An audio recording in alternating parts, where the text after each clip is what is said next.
আসসালামু আলাইকুম এভরিওয়ান। আজকে খুবই সহজে আপনাদেরকে 1 লিটার দুধ দিয়ে 15টা কাপ পুডিং বানিয়ে দেখাবো। আর এই প্রসেসে বানালে এই যে প্লাস্টিকের মোল্ডগুলা এগুলা কিন্তু গলে যাওয়ার ঝামেলা একদমই থাকবে না, আর খুবই সুন্দর আর পারফেক্টলি এগুলা জমে যাবে। তাহলে কথা না বাড়িয়ে চলুন রেসিপি থেকে চলে যাই। রেসিপি ভালো লাগলে অবশ্যই চ্যানেলটা সাবস্ক্রাইব করার অনুরোধ রইল। বেল বাটনটা অন করে দিবেন আমার পরবর্তী ভিডিওর নোটিফিকেশন সবার আগে পাওয়ার জন্য। প্রথমে চুলায় প্যান বসিয়ে দিয়ে দিলাম 2/3 কাপ চিনি। এখন এটাকে নাড়াচাড়া করবেন না, এভাবেই রেখে দিবেন। নিজে থেকে এগুলা মেল্ট হয়ে সাইড থেকে কালার আসা শুরু করবে, তখনই কিন্তু এটাকে নেড়েচেড়ে আপনাকে মেল্ট করে নিতে হবে। অবশ্যই চুলার আঁচটা কিন্তু অল্পতে করে তারপর এটাকে গলিয়ে নেবেন। গলানো হয়ে গেলে এখানে আমরা আধা কাপ পানি ঢেলে দিব, কারণ এই ক্যারামেলটা আমাদেরকে খুবই পাতলা একটা ক্যারামেল করে নিতে হবে। অন্যান্য পুডিং এর মতো এটাকে গাঢ় করলে হবে না, কারণ এটাকে আমরা ঠান্ডা করে তারপরে প্লাস্টিকের মোল্ডের মধ্যে দিব, না হয় কিন্তু প্লাস্টিকের মোল্ডগুলা গলে যাবে। এই পর্যায়ে চুলা আঁচটা বন্ধ করে দিব। আর আমি একটু আপনাদেরকে কাছ থেকে দেখাচ্ছি এটার ঘনত্বটা ঠিক কিরকম হবে। আচ্ছা, এটা একটা সাইডে রেখে দিচ্ছি যাতে করে ঠান্ডা হতে পারে। আর ভয় পাবেন না, ঠান্ডা হওয়ার পরও কিন্তু এটা জমাট বাঁধবে না। এখন প্লাস্টিকের এই মোল্ডগুলো আমি 15টা নিয়ে নিলাম, আর এগুলোর সাথে কিন্তু ঢাকনা সহ থাকে। আমি ঢাকনাটা খুলে একটা সাইডে রেখে দিয়েছি। এখন ক্যারামেলটা ঠান্ডা হওয়ার পর আমি চামচের সাহায্যে কিছু কিছু করে দিয়ে দিচ্ছি। আর আপনারা নিশ্চয়ই খেয়াল করেছেন ক্যারামেলটা ঠান্ডা হওয়ার পর কিছুটা গাঢ় হয়ে গেছে। এই যে দেখুন, এখন মোল্ডের মধ্যে দেওয়ার পর একটু সাইড থেকে যেদিকে আপনি ঘোরাবেন সেদিকেই কিন্তু এই ক্যারামেলটা ইজিলি ছড়িয়ে ছিটিয়ে যাবে। সুতরাং হাত দিয়ে একটু এদিকে সেদিকে ঘুরিয়ে পুরোটা মোল্ড জুড়ে এটাকে ছড়িয়ে ছিটিয়ে নিতে হবে। এগুলো একটা সাইডে রেখে দিচ্ছি। এদিকে আমি 1 লিটার দুধ বসিয়ে দিলাম। যেহেতু দুধটাকে আমি জাল করে অনেক বেশি গাঢ় করব না, তাই আমি গুঁড়ো দুধ দিয়ে দিলাম, যাতে করে একটা বলক আসলেই দুধটা অনেকটাই গাঢ় হয়ে যায়। চিনি দিয়ে দিলাম আমার টেস্ট অনুযায়ী, অর্থাৎ 1/3 কাপ। এখানে কিন্তু আমি গুঁড়ো দুধটা ইউজ করেছি 2 টেবিল চামচের মতো। এখন ভালো করে মিশিয়ে চুলার আঁচটা ধরিয়ে অপেক্ষা করবো এটা বলক আসার জন্য। অবশ্যই নেড়ে চেড়ে বলকটা নিয়ে আসতে হবে।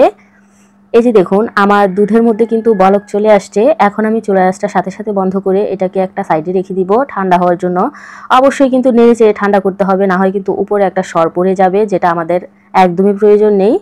আমি কিন্তু অনেকক্ষণ যাবৎ প্যানের নিচে এটাকে নেড়ে চেড়ে ঠান্ডা করে নিয়েছি, অর্থাৎ কুসুম গরম হতে হবে, খুব বেশি ঠান্ডা হলেও কিন্তু হবে না। এখানে আমি 2টা ডিম নিয়ে নিচ্ছি।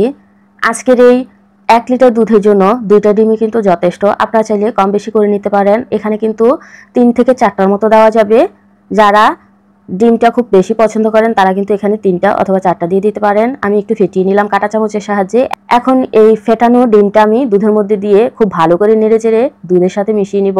খেয়াল রাখবেন কোনো লাম্পস অথবা দলা যেন না থাকে। আচ্ছা, ফেটানো হয়ে গেলে এটা আমরা মোল্ডের মধ্যে সেট করে নিব। তার আগে আমি আপনাদেরকে মোল্ডটাকে একটু দেখিয়ে দিচ্ছি।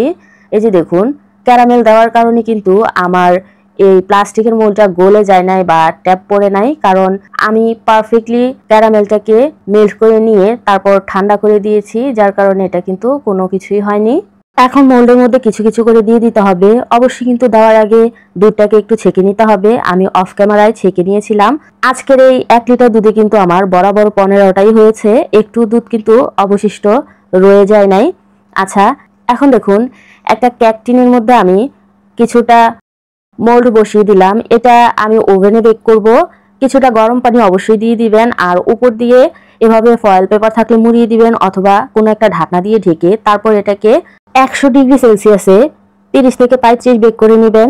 সেমভাবে আমি চুলায় যেগুলো বেক করব একইভাবেই কিন্তু প্রসেস করে নিচ্ছি। এখন অনেকেই প্রশ্ন করবেন এটার সাথে তো ঢাকনা আছে, ঢাকনা দিয়ে কেন আমি বেক করছি না। মূলত এটাই কারণ ঢাকনাগুলা গলে যাওয়ার। বেক করার সময় ঢাকনাগুলা দিলে কিন্তু এগুলা খুবই পাতলা হওয়ার কারণে গলে যায়। তাই আপনারা অন্য কিছু দিয়ে বেক করে পরবর্তীতে ঢাকনাগুলা লাগাবেন। এতে করে ঢাকনাগুলাকে যেরকম অক্ষত থাকবে সেরকম কিন্তু মোল্ডগুলাও অক্ষত থাকবে। অবশ্যই অল্প আঁচে করে নেবেন, এতে করে পারফেক্টলি পুডিংটা কিন্তু আপনিও তৈরি করে নিতে পারবেন। এই যে দেখুন, আমি পুডিংটা বেক করার পর 2 ঘন্টার জন্য নরমাল ফ্রিজে রেখে তারপর পরিবেশন করে নিলাম। আজকের এই সহজ সিম্পল রেসিপিটা কেমন লাগলো জানাতে ভুলবেন না। আল্লাহ হাফেজ।